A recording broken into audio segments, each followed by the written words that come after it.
Nós estamos de volta, você está no programa Alma Querida. E nós estamos conversando com a Marcília, com você e com a Marcília através de você e vice-versa. Então, não está falando do autoconhecimento como forma de evolução. Agora a Marcília fala do amai-vos e instruí-vos. Isso é uma orientação do Espírito da Verdade aos Espíritos, dizendo, vosso primeiro mandamento, amai-vos, segundo mandamento, instruí-vos. E nós já dissemos que você precisa, para aprender a amar, você tem que correr atrás do conhecimento. Instruí-vos, o Espírito da Verdade diz, o melhor Jesus diz, conhecereis a verdade e ela vos libertará. E o Espírito da Verdade vem nos orientar sobre isso. O Espírito da Verdade é o gerente, o gerenciador da codificação espírita. E depois a Marcília pede para falar sobre desigualdade social.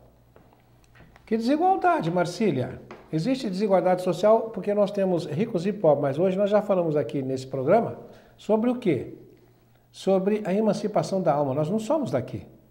Então aqui há uma desigualdade social, mas o pobre de hoje pode ter sido o rico de ontem, ou será o rico de amanhã. O rico de hoje pode ser o pobre de amanhã. Tudo em razão de quê? Daquilo que nós falamos também de Paulo, em razão da semeadura. O que você faz com os talentos que você recebe? Se você aplica bem, você vai ter mais. Se você aplica mal, você pode vir a perdê-los. Então, é importante que nós façamos o melhor possível com os talentos que nós recebemos de Deus. Aí, a desigualdade social fica sendo apenas uma forma de reajuste daquilo que nós falamos quando você faz a coisa errada aqui. Você vai no plano espiritual, você toma consciência do que você fez de errado. E aí você se propõe, em razão do sofrimento que você vai passar lá, a fugir do sofrimento fazendo a coisa certa. E aí, quando você decide fazer a coisa certa, você vai conseguir fazer isso lá? Não, é aqui que é o campo de provas. Então você decide reencarnar. Decide reencarnar para implementar uma vida na qual você faça exatamente o contrário daquilo que você fez ontem. Significa o quê? Você vai viver em obediência à lei de Deus que está na sua consciência. Não vai fazer mais nada que agrida a sua consciência, que possa fazer você vir a sofrer no plano espiritual como você já sofreu no intervalo para esta atual vida. Então, você para de fazer bobagem e começa a se instruir. Então, para quê? Para você amar melhor, porque você sabe que amando, o amor cobra a multidão de pecados. Se você ama, você não julga e você solidariza-se com o outro. Instruí-vos. É muito importante você saber por quê. Moisés veio nos dizer o que nós não devíamos fazer. Jesus veio nos dizer o que nós devíamos fazer. E o Espiritismo, ou a Nova Era, nos diz o que você não deve fazer, o que você deve fazer e por quê. Quer dizer, as razões que estão por trás dos mandamentos. O livre-arbítrio no trato com a matéria, é o que pede também a Marcília. O livre-arbítrio no trato com a matéria. Ora, que livre-arbítrio, Marcília? Que livre-arbítrio? As pessoas falam livre-arbítrio, falam, tá certo, nós temos livre-arbítrio, mas o livre-arbítrio que nós temos é o livre-arbítrio de peixinho no aquário. Você pode ir para onde você quiser, mas não sai do aquário. E você pode fazer o que você quiser, mas você não pode frustrar os desígnios de Deus. Então como é que eu vou fazer o que eu quero? Você faz através da lei de consequência, lei de causa e efeito, ou lei do karma, tá? Ou lei da semeadura e da colheita. Você vai colher o fruto daquilo que você semeou. E quando você colher, vem aquilo que nós falamos no plano espiritual, ou sofrimento ou júbilo. Se vem sofrimento, você não quer mais. Você não vai querer repetir.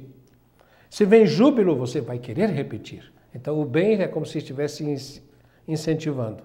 E o mal é como se ele estivesse se aniquilando. Então, o livre-arbítrio no trato com a matéria. Você precisa tomar cuidado com o que você faz no trato com a matéria. Porque é claro que isso sempre traz consequências. E as consequências podem ser dolorosas ou não, dependendo de qual seja a natureza da sua semeadura. É isso aí, Marcília. Se quiser mais alguma coisa, você pode passar outro e-mail, tá? Que Deus te abençoe.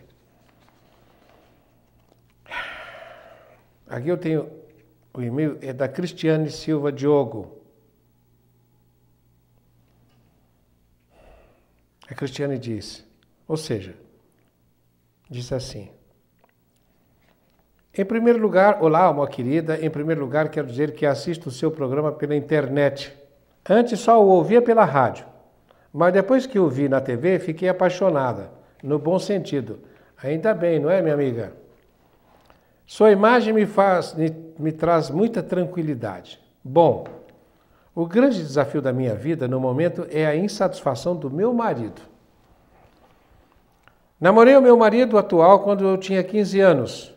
Foram apenas 4 meses de namoro e ele simplesmente desistiu sem explicações.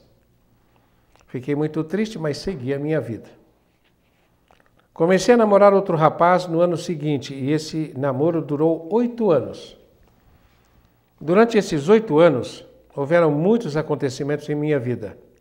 Dentre eles, minha mãe faleceu aos 37 anos. Meu pai já havia falecido aos 36 anos, quando eu tinha 12 anos.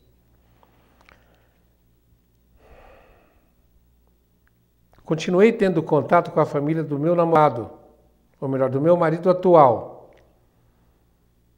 mesmo namorando com outro, pois gostava muito deles, pai, mãe e 2 filhas. E ainda um irmão, mas não tive mais contato com ele. Ele continuou sua jornada e eu a minha.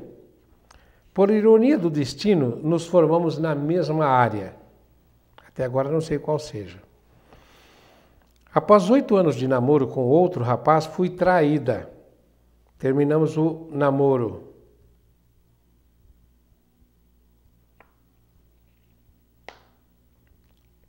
É interessante isso aqui, né? Ela diz, terminamos o namoro. Não tive nenhuma mágoa dele, pois ele, apesar de tudo, foi um grande parceiro. Após 8 anos de namoro, ela termina e diz, foi um grande parceiro. E diz, ela foi traída. Eu sempre digo, você não foi traída, ele se traiu. Tá? E depois, quando acontece uma coisa dessa, sempre tem uma razão de ser. A gente diz, tudo concorre para o bem daqueles que amam o Senhor. Acontecem coisas fantásticas na vida da gente, né? E ela diz, foi traída. Aí ela termina o namoro. E vai fazer o quê? Logo em seguida, numa de minhas visitas à casa de minha agora sogra, encontrei meu atual marido, que pelo que ela está dizendo aqui, já estou deduzindo que é aquele do começo, que namorou alguns meses e foi embora. Conversamos muito, descobrimos muitas afinidades e resolvemos tentar de novo. Dito e feito, né? Após alguns meses, engravidei e resolvemos morar juntos.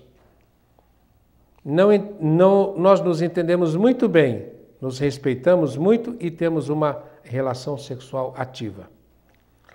Com relação à nossa filha, agora com 5 anos, está tudo ótimo. Ele é um ótimo pai. Está sempre presente na questão educação. Minha querida, só isso aqui já valeria a pena uma porção de sacrifício para você ficar com ele, viu? Porque é muito difícil as mães falarem que ele foi um ótimo pai. Então, você leve isso em consideração. Aí ela diz, parei de trabalhar quando ela tinha 1 ano, a filhinha. E agora estamos começando a trabalhar juntos, numa empresa própria. Esqueci de mencionar um detalhe. Ele e toda a família dele são espíritas. Eu acabei aprendendo muita coisa com meu sogro e minha sogra. Estou frequentando um centro espírita, mas ainda não fiz nenhum curso. Agora, a pergunta. Você disse que foi traída pelo marido anterior. Foi traída. E ficou magoada e terminou o casamento. Se ele não tivesse te traído, você estaria na companhia do outro ainda e talvez não fosse espírita. Percebeu? Como tudo concorre para o bem daqueles que amam o Senhor. Estou frequentando um centro espírita, mas ainda não fiz nenhum curso. Mas minha filha está na evangelização infantil e ela adora. Meu marido diz que tem certeza de que fomos companheiros de guerra em vidas passadas. Olha, é muito melhor você começar a pensar que vocês foram companheiros. Que guerra? Guerra contra os vícios, guerra contra a baixaria, guerra contra a inferioridade, isso sim. Mas não fica pensando em campo de batalha, em morte de pessoas, de soldados, nada disso. Se foram, já passou. Hoje vocês são coisas diferentes. Nós não vamos viver o passado. Vamos viver o presente, né? De uns 2 anos para cá, de vez em quando, ele me diz que não está satisfeito com alguma coisa na vida dele. Olha só, o lapsus linguae, ou seja, o lapso que ela cometeu, tá? O lapso lingual que ela cometeu. Ela quis escrever, ele me diz que está insatisfeito com alguma coisa, mas ela diz, ele me diz que não está insatisfeito. Ou se ela diz que não está satisfeito, ela pôs insatisfeito. Ou não ou in. Mas ela colocou as duas coisas. Então, como uma negativa invalida a outra, quando você tem duas negativas juntas, uma invalida a outra, então diz, ele não está insatisfeito com alguma coisa na vida dele. Se ele não está insatisfeito, duas, então uma delas fica anula. Ele está satisfeito. Tá? Vamos ver se o lapso dela procede. Mas ele não sabe dizer o que é. Antes ele dizia que era comigo, que não me amava o bastante e tinha medo de me fazer sofrer. O que é amar o bastante? Mas às vezes eu fico impressionado com essas coisas. Não amo o bastante. O que é amar o bastante? É ter uma paixão. Eu já vi casos de apaixonadíssimos, cuja paixão não resiste ao primeiro mês de casamento. Terminou a paixão, não quero saber mais de chocolate, já enjoei. Pronto, vai dizer, olha, acho que não te amo mais. E era muito apaixonado antes do casamento.